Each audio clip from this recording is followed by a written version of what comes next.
Halo YouTube, di video kali ini saya akan sharing tentang 10 hal yang saya pelajari setelah 20 tahun menjadi seorang wira swastawan. Hal yang pertama adalah aktivitas realnya berbeda dengan ekspektasi. Jadi biasanya orang kalau mau jadi wira swasta atau pengusaha itu kan karena setelah punya bisnis bisa bebas jalan-jalan, bisa punya passive income, bisa lebih santai daripada jadi karyawan dan yang lainnya. Memang itu nggak salah, tapi juga nggak sepenuhnya benar. Memang benar kalau kita sudah punya bisnis kita bebas jalan-jalan, kita jadi bisa punya passive income, kita bisa jadi lebih santai daripada kalau kita jadi karyawan. Tapi di balik itu kita punya beban mental yang lebih besar daripada seorang karyawan, karena kita kan harus memikirkan bagaimana bisnis kita ke depannya, bagaimana cara promosi produk kita, bagaimana cara mengembangkan bisnis kita, bagaimana mendapatkan customer baru dan yang lainnya. Jadi bukan berarti dengan kita menjadi wira swasta atau menjadi pebisnis kemudian kita bisa jadi tinggal santai gitu aja, tinggal terima hasilnya. Enggak seperti itu ya. Kita ambil contoh yang real ya. Misalkan jika kamu pengen jadi pengusaha properti nih, pengen jadi developer, pengen jualan properti, maka kegiatan real kamu adalah misalkan mensurvei tanah yang ingin kamu bangun jadi perumahan, membuat rancangan bangunan, negosiasi dengan pemilik tanah, mengawasi pembangunan properti kamu, ngurusi tukang, bahan bangunan, dan yang lainnya. Jadi kalau kamu tidak suka dengan prosesnya di bidang yang ingin kamu jalankan itu, ya kamu mending gak usah jadi wira swasta di bidang itu. Jadilah pengusaha atau wira swasta yang prosesnya bisa kamu nikmati dan juga dinikmati oleh keluarga atau pasangan kamu. Jadi meskipun menjadi pengusaha itu adalah impian kamu, tapi harus kamu sinkronkan dengan keluarga atau pasangan kamu. Contoh lain dari saya dulu sebelum jadi pengusaha atau jadi wira swasta, itu saya pingin banget menjadi seorang musisi atau jadi anak band ya. Saya senang sekali musik. Tapi kegiatan real menjadi musisi itu nggak sesuai dengan calon pasangan saya pada waktu itu yang sekarang jadi istri saya ya. Jadi kan kalau musisi itu kan sering latihan sampai malam, kadang nggak ada waktu untuk pasangan, dan juga untuk mempersiapkan suatu event itu kan latihannya hampir setiap hari ya. Pada saat itu mungkin saya bisa enjoy prosesnya, tapi karena calon pasangan saya atau istri saya pada saat ini itu tidak suka, ya saya putuskan untuk tidak melanjutkan menjadi musisi. Hal yang saya pelajari yang kedua adalah kita harus bersahabat dengan ketidakpastian. Kenapa saya bilang bersahabat? Jadi kalau kita memutuskan untuk bersahabat dengan seseorang, itu kan bukan berarti karena orang itu sempurna ya, karena nggak ada orang yang sempurna, begitu juga bisnis ya. Tetapi kita bersahabat dengan orang itu karena ada value yang layak dipertahankan dari orang itu. Jadi menjadi wira swasta itu tidak ada kepastian. Jadi misalkan omset kita beberapa bulan terakhir ini tinggi, belum tentu bulan berikutnya akan tetap tinggi atau terus naik. Bisa jadi tiba-tiba hilang atau nol, tidak ada sama sekali, atau bahkan minus, dan kita harus siap dengan hal itu. Makanya saya tadi bilang bersahabat dengan ketidakpastian. Ya pokoknya kita berteman baik aja dengan ketidakpastian, jangan berantem dulu dengan ketidakpastian. Karena kalau kita tidak bisa bersahabat dengan ketidakpastian, kita tidak bisa menjadi seorang wira swasta dalam jangka panjang.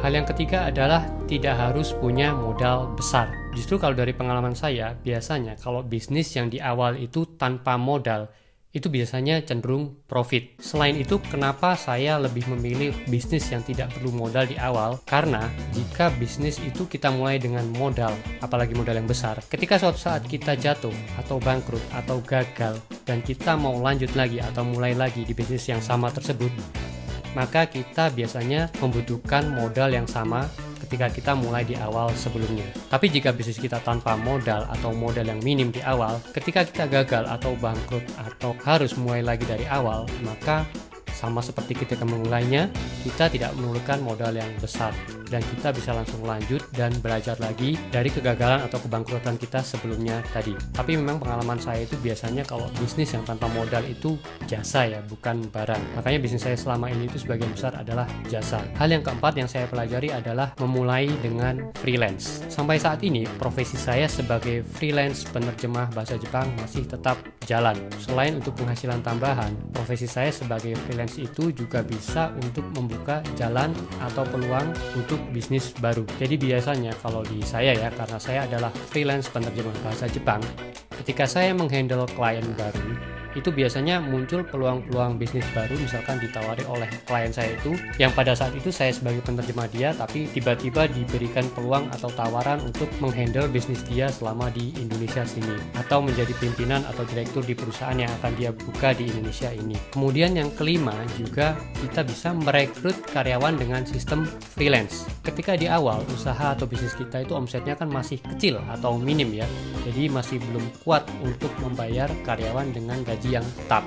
Solusinya kalau dari saya adalah kita merekrut karyawan dengan sistem freelance. Jadi contohnya saya dulu punya kursusan bahasa Jepang, itu semua pengajarnya itu sistemnya freelance atau per datang atau per jam ya bayarannya. Jadi kalau mereka semakin banyak ngajar, maka gaji mereka semakin banyak. Kalau jarang ngajar atau nggak ngajar ya semakin sedikit. Jadi dengan sistem freelance atau bagi hasil selama itu adil dan terbuka, saya rasa itu bisa jadi solusi win-win ya bagi kita dan karyawan kita. Dan meskipun dulu ketika kursusan saya itu sempat omsetnya stabil atau masukannya stabil, itu memang saya sempat merekrut karyawan dengan gaji tetap untuk posisi tertentu ya. Tetapi pada akhirnya saya kembali lagi ke sistem freelance, karena yaitu tadi namanya bisnis itu nggak ada yang namanya pasti atau stabil, itu pasti ada naik turunnya ya. Dan dengan kita terbuka ke karyawan kita tentang kondisi keuangan di perusahaan kita atau bisnis kita, maka biasanya kita sama-sama bisa saling mengerti kok. Jadi jangan sekedar membuat sistem untuk menguntungkan diri kita sendiri saja, jangan, karena kita juga butuh karyawan atau staf kita untuk menjalankan bisnis kita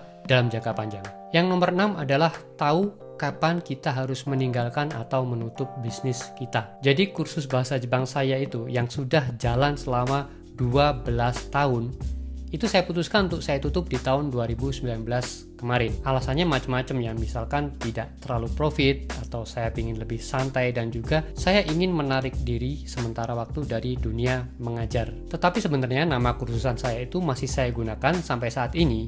Dan juga klien saya itu tahunya saya dari lembaga kursusan saya yang sudah saya tutup itu. Dan juga saya seringkali memperkenalkan diri ke calon klien itu juga menggunakan lembaga saya itu. Tapi saya juga nggak menutup faktanya bahwa kursusan saya itu sudah saya tutup. Cuman sekarang jalan sistemnya freelance. Jadi memang selain kursusan, kita juga menerima jasa terjemahan ya, baik itu tulis maupun lisan. Dan pekerjaan freelance saya itu biasanya memang saya terima melalui lembaga saya itu. Jadi memang nggak perlu terlalu baper untuk menutup atau meninggalkan salah satu bidang usaha kita kalau memang kita rasa ya sudah waktunya untuk menutup atau meninggalkan bidang itu. Karena keahlian atau skill kita yang sudah kita dapatkan selama menjalankan usaha atau bidang yang kita tutup itu akan terus melekat bersama kita dan bisa kita gunakan di bidang lain yang akan kita kerjakan selanjutnya. Yang nomor 7 adalah gunakan setiap peluang untuk belajar atau mempelajari hal baru, bukan untuk cari uang. Jadi sebenarnya di setiap kesempatan atau peluang itu yang paling berharga adalah kesempatan untuk mempelajari hal baru. Uang itu bonusnya saja dan pasti ngikut kalau kita menjalankannya dengan baik. Jadi contohnya setiap kali saya menghandle klien baru di pekerjaan freelance penerjemah bahasa Jepang saya,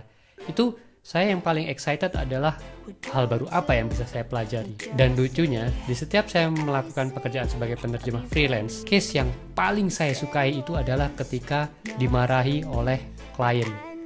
Betul.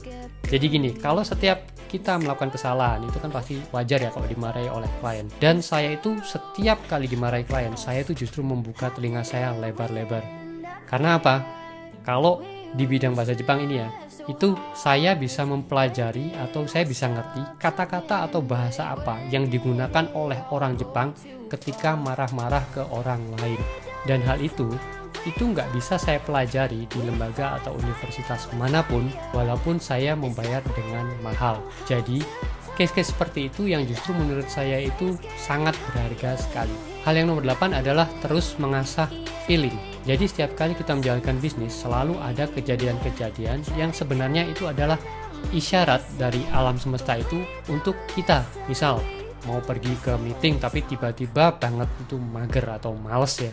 Padahal biasanya kita semangat kok tiba-tiba saja jadi kayak males. Atau misalkan kita mau transfer ke seseorang tiba-tiba saja kepikiran nanti aja deh gitu. Itu biasanya itu adalah isyarat dari alam semesta atau universe ini ke kita untuk mengambil suatu langkah tertentu. Pokoknya setiap kali kita akan mengambil langkah itu pastikan perasaan atau feeling kita itu baik. Jadi kalau misalkan ada yang ganjel itu jangan dipaksakan untuk mengambil langkah. Kita cari tahu apa sih yang bikin ganjel, atau pokoknya jangan dipaksakan mengambil langkah ketika perasaan kita kurang baik. Karena biasanya Ketika kita mengambil langkah atau keputusan di waktu perasaan kita kurang baik, itu yang terjadi setelah itu biasanya hal-hal yang kurang baik juga. Yang kesembilan adalah selalu jujur ke diri kita sendiri dan orang lain. Orang lain di sini termasuk ke karyawan kita, klien, dan yang lainnya ya. Jadi misalkan kita tidak bisa, katakan tidak bisa. Kalau misalkan tidak ada, katakan tidak ada. Kalau misalkan tidak pernah, katakan tidak pernah. Jangan pernah kita mengorbankan kejujuran demi keuntungan sesaat. Karena kejujuran kita terhadap diri kita sendiri dan orang lain itu akan mempengaruhi kepekaan terhadap tanda-tanda universe atau tanda-tanda dari alam semesta yang saya sebutkan di poin sebelumnya tadi. Jadi semakin kita jujur ke diri kita dan orang lain, semakin kita bisa peka terhadap feeling kita atau isyarat-isyarat yang ditunjukkan oleh alam semesta ini kepada kita. Yang 10 dan yang terakhir adalah jangan pernah tergiur dengan keuntungan besar. Jadi kalau ada kalanya saya itu menolak atau tidak menerima pembayaran atau penghasilan yang menurut saya terlalu besar dari klien atau customer saya. Karena biasanya kalau saya tetap menerima meskipun saya merasa tidak layak untuk menerimanya, itu biasanya akan mendatangkan pressure bagi saya, dan juga saya kayak merasa berhutang budi untuk melakukan hal lain di luar dari apa yang sebenarnya kewajiban saya untuk mengerjakan. Kadang-kadang memang kita tergoda ya, atau misalkan ada perasaan seperti aji mumpung ya, wah mumpung ditawari, mumpung ada penawaran penghasilan besar, kita terima aja. Kalau saya selama ini ya justru saya tolak kalau memang saya merasa tidak layak untuk mendapatkannya. Jadi yang ditolak adalah paymentnya ya, bukan pekerjaannya. Jadi misalkan kita ditawari sesuatu pekerjaan baru dengan payment yang tinggi, dan kalau sesuatu yang baru itu kita persentase berhasilnya itu kecil, kita bisa menolak dengan cara cukup segini saja. Karena menurut saya kalau kita menerima peluang dengan fokus atau lebih ke tergiur dengan penghasilan atau keuntungan yang besar, itu akan membuat kita gagal fokus. Jadi mungkin fokus kita itu lebih ke nanti kalau dapat penghasilan besar ini untuk apa ya? Padahal seharusnya kita lebih fokus ke bagaimana caranya saya menjalankan ini supaya hasilnya bagus. Oke, sekian sharing dari saya. Jika ada komentar, pertanyaan, dan yang lainnya silahkan tulis di kolom komentar. Jangan lupa like dan subscribe, dan sampai jumpa di video selanjutnya.